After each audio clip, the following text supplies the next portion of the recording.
Hello mga sangkay, so ang atong topic yan na kay aton i-analyze adton hinagi na mga uyag nira Gerhard nga Dinis hadton chess tournament nga Clash of the Chess Wizard 6th edition naging sponsoran ni Konsehal Intoy Dilima Pilipil.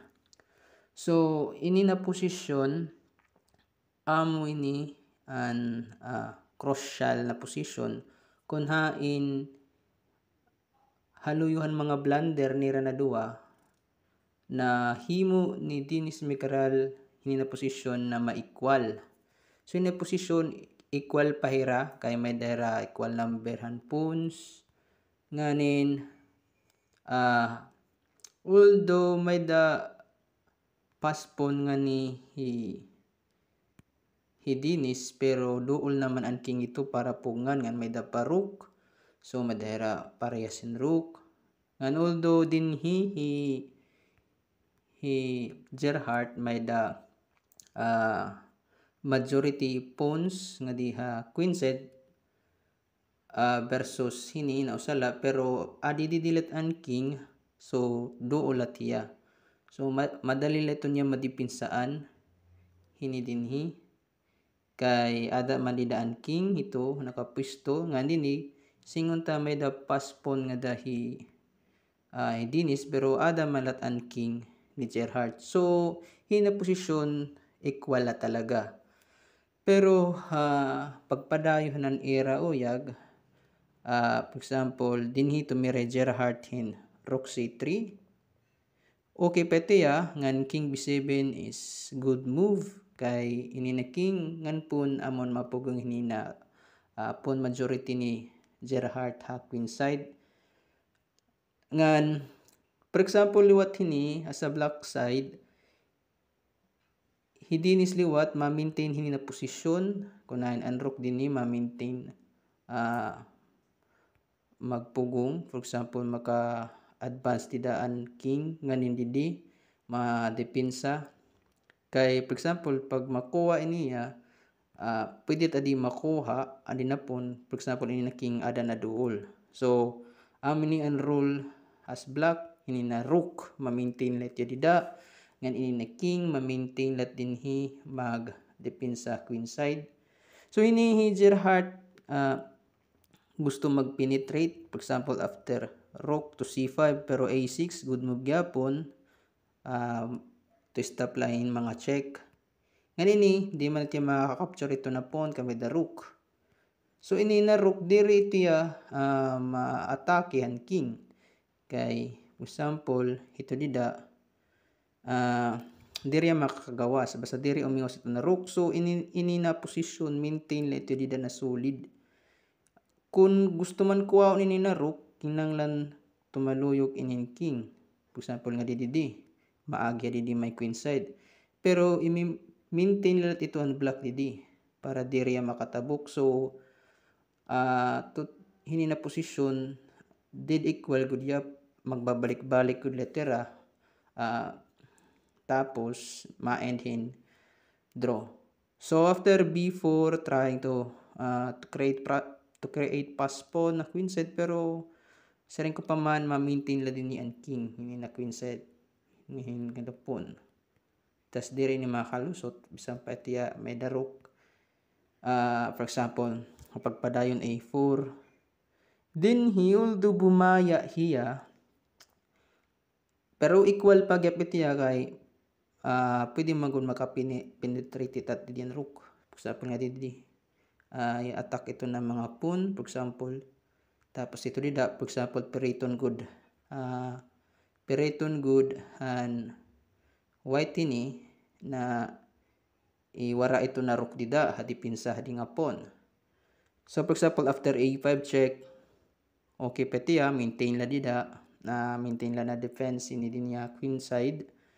So hini after rook f2 rook f5 check rook e2 rook h5 balik pero dire pa after rook f2 dire pa ya ini tabla kay kahuman after rook f2 nag rook h2 hi Dinis. So okay pa iniya gyapon sa rin ko pa man bisan pa ito maka nga di an king for example nga dida penetrate ma-counter lawat didi an rook, black rook nga di pagkuha ni naman pawns ngan for example makuha man ini didihan white an king duol hini na pawn para idepinsa ito ya pagpugong na ma-promote. So pagpadayon king g3. So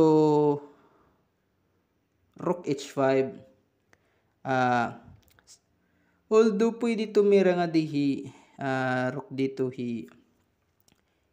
dinis para matake ang pawn na d4 tas ingon pa naton may da capture. Pero after king c6, king d6, tapos move an king, capture, rook c8, may dalagyapon equality, for example in the position, kunain, both sides may the pass pawn and may the ability to stop and promotion. So equal gapitiya. Pero okay gapan rook h5. Although pagtira nga nin queen to g4, nganin tumira nga din rook to h8, nakasulod nga ni Gerhardt nga dididiha hininapon kan gitikangan itiya niya pag capture. Syempre waray na depensa, so capture. So after hini na position, amo na talaga ni last chance nala ni Dinis Micarel na itabla. Dini tumira Dinis Micarel rook g8 pero sayo pitiya kay nakaduol lang ni an king to f4. For example after rook to e8 waray tiya gamit kay may dala rook to e5. So kuha na ini ngan may dan na duwa kalamang hi Gerhardt. So perdeo na nga ni Dinis. Ang last chance nala ni Dinis sini para matabla dapat diri ha mag-check. Sa rin ko pa man dapat pugngan niya ang king na makaduli ni na pawn. Ngan for example after ito capture rook f8 la.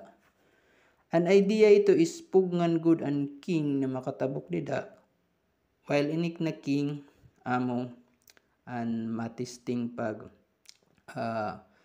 buak na posisyon kung mahimo makapture niya para ma-equal. Ngan singon ta after rook to e5 mag rook to e5 ngani ganan i-capture ang pawn pero wala tiya gamit after rook to c6 kay after rook takes king d5 rook e5 capture. So hini may equality na liwat. Kay ini madali naman ito niya makapture tapos black pa man ito dida. So ama to last chance ni Micarel para ma-draw an ini na uyag. Pero after blunder na rook g8 oray na perde na nga ni Dinis Micarel la posisyon kay makasulod na ang king tapos mag-grab ang pawn. So pass pawn na ni. So pass pawn nga ni dapat i-move para mag-promote. So good move. Tapos hasta good makaabot didi para ma-promote itiya into a higher pieces, for example queen or rook. Although nakuwag nga niya pero waray nagyapon gamay lang naman ni obra pwede na tiya makuha bisan pa di i-capture hito dida waray na. Pero dinihi Dinis Micarel waray na paglaom talaga na dumawag niya dinhi. For example nagmove pa dida queen to a4 tapos balik iya rook to e8. Ini na move liwat blunder ini ni Gerhardt. Although winning gyapon niya ini pero napadugay kasi an uyag. An pinakadali na move ini para may mati dayon is rook to b1 instead of rook to a8. Kay after rook to b1 rook a4 checkmate na. Waray na kakatuan an king ni Dinis. So dag unta dayon pero after rook to a8 nadugay pero hini dinhi wala nagyap iti a chance na makadaog. Although gipadayon pa nira pero daog gyapon ni Gerhard ngan hini nga uyag daog hi Gerhard ngan hiyaan naging champion ha Chess Wizard na chess tournament ha 6th edition na gin-sponsoran ni Konsehal Pilipil. So amo lang mga sangkay, mga salamat.